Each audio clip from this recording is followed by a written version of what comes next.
poucas horas antes do início do julgamento das prisões em segunda instância pelo Supremo Tribunal Federal, o presidente Jair Bolsonaro manifestou-se sobre o tema, lembrando que sempre foi favorável à prisão após condenação em duas instâncias. Pelas redes sociais, o presidente disse: "Aos que questionam, sempre deixamos clara nossa posição favorável em relação à prisão em segunda instância. Proposta de emenda à Constituição que encontra-se no Congresso Nacional sob a relatoria da deputada federal Caroline de Toni. O julgamento está marcado para iniciar esta tarde, mas o relator, ministro Marco Aurélio Mello, passou mal esta manhã e foi encaminhado ao posto de saúde do STF. Ainda não se sabe se o julgamento pode sofrer atrasos." A deputada Caroline de Toni é relatora da PEC da prisão em segunda instância e explicou a necessidade de se esclarecer na Constituição o assunto. Assista. Comissão de Constituição e Justiça discutindo hoje um assunto que está mexendo com a sociedade, a questão da prisão em segunda instância, após o julgamento em segunda instância. Isso já foi decidido pelo Supremo recentemente. O Supremo está discutindo novamente a questão. A intenção de vários parlamentares é colocar definitivamente essa questão na Constituição para que não parem mais dúvidas. A deputada Carolina de Toni, do PSL de Santa Catarina, se não estou equivocado, é a relatora dessa matéria e vai falar para a gente por que essa matéria precisa entrar na Constituição.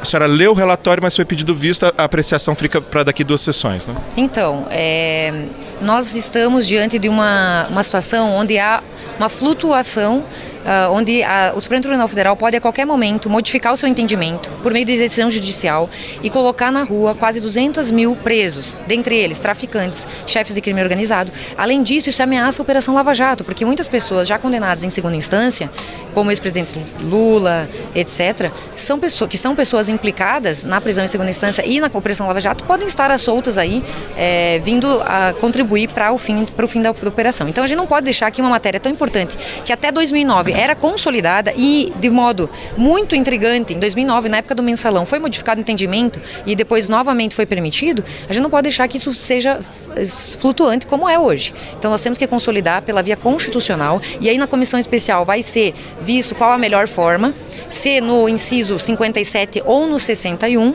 da Constituição, para consolidar a prisão em segunda instância. Mas isso é extremamente importante. Tão importante quanto as reformas tributária e previdenciária é a consolidação do entendimento da possibilidade de início de cumprimento de pena após a condenação em segunda instância. Relatora, qual que é a previsão de votação agora que teve o pedido de vista? Nós não temos uma previsão de votação porque é unânime quase aqui, tem maioria, o entendimento de que deve ser feita uma audiência pública.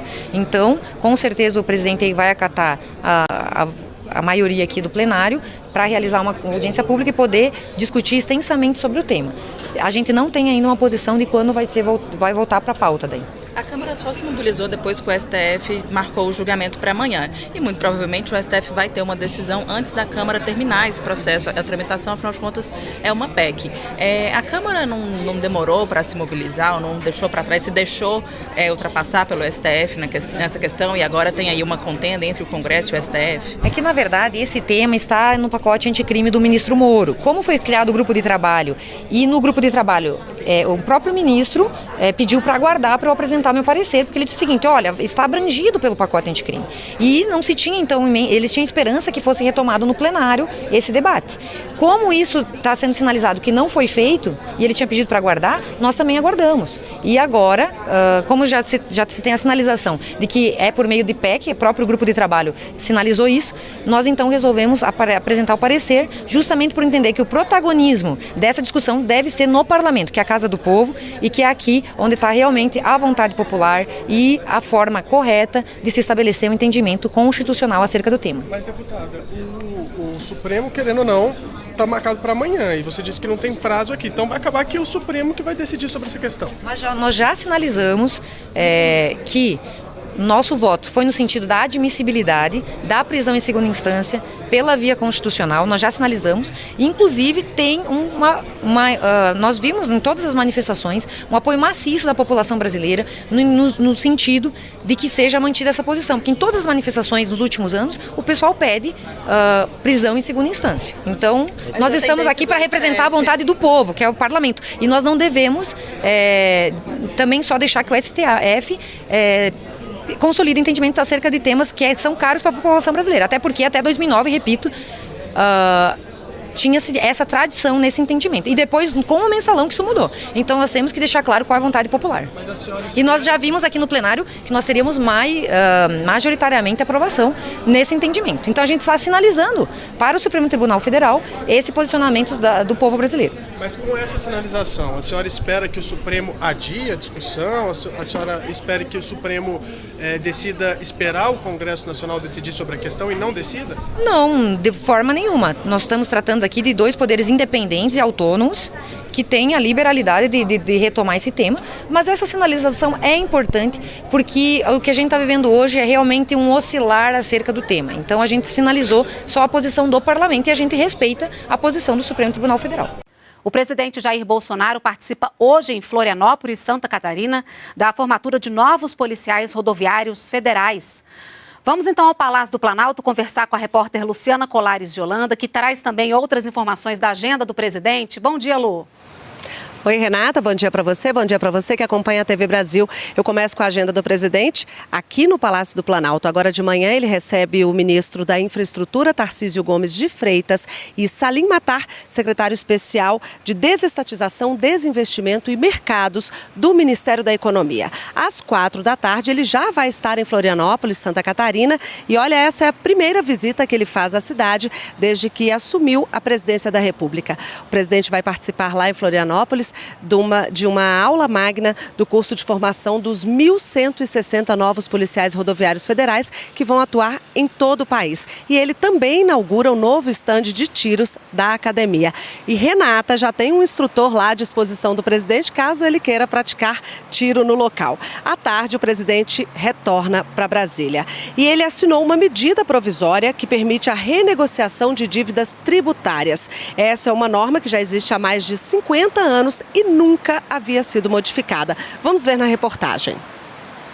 Um estímulo para que devedores fiquem em dia com a União. A medida provisória do contribuinte legal substitui os parcelamentos especiais conhecidos como refis. A ideia é que a nova forma de refinanciar dívidas mude a relação do Estado com o contribuinte. É uma verdadeira mudança de paradigma, de uma relação de confronto para uma relação de cooperação. A medida provisória, assinada pelo presidente Jair Bolsonaro, prevê desconto de até 70% sobre o valor da dívida no caso de pessoas físicas, micro ou pequenas empresas. Esse percentual só pode atingir os juros, as multas e encargos. É possível fazer o pagamento em até 100 meses, com carência para o início da quitação. A expectativa do Ministério da Economia é que a medida contribua para a regularização de quase 2 milhões de contribuintes, cujas dívidas ultrapassam 1 trilhão e 400 bilhões de reais. A MP também pode ajudar a reduzir o número de processos de cobrança que tramitam na Justiça e na esfera administrativa. É mais uma medida desse governo que trabalha em equipe, que visa atender os anseios de muitos, não só quem tem alguma dívida, bem como quem queira empreender. E o Ministério da Educação vai liberar a partir de hoje recursos para obras em instituições de ensino superior. O repórter Glauco de Queiroz tem as informações para a gente. Bom dia, Glauco. Olá, bom dia para você.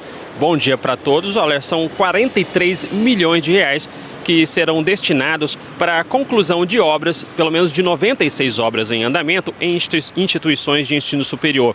Deste total, 14 milhões vão para construções aí que atingiram pelo menos 75% da sua execução. Entre elas está o Complexo de Saúde da Universidade Federal de Lavras, em Minas Gerais. E ainda falando sobre educação, o MEC liberou ontem informações sobre os locais de prova do Enem. O exame está marcado para os dias 3 e 10 de novembro. E até ontem à noite, pelo menos cerca de 2 milhões aí de participantes consultaram essas informações. Cerca de 39% dos inscritos acessaram aí o cartão de confirmação e a essa altura já sabem o local onde será feita as provas. E o cartão pode ser acessado na página do participante e também no aplicativo do Enem no celular e também no tablet. Renato, com você. Obrigada, Glauco. É bom ficar de olho que as provas do Enem são nos dias 3 e 10 de novembro. Obrigada, Glauco. Bom dia para você.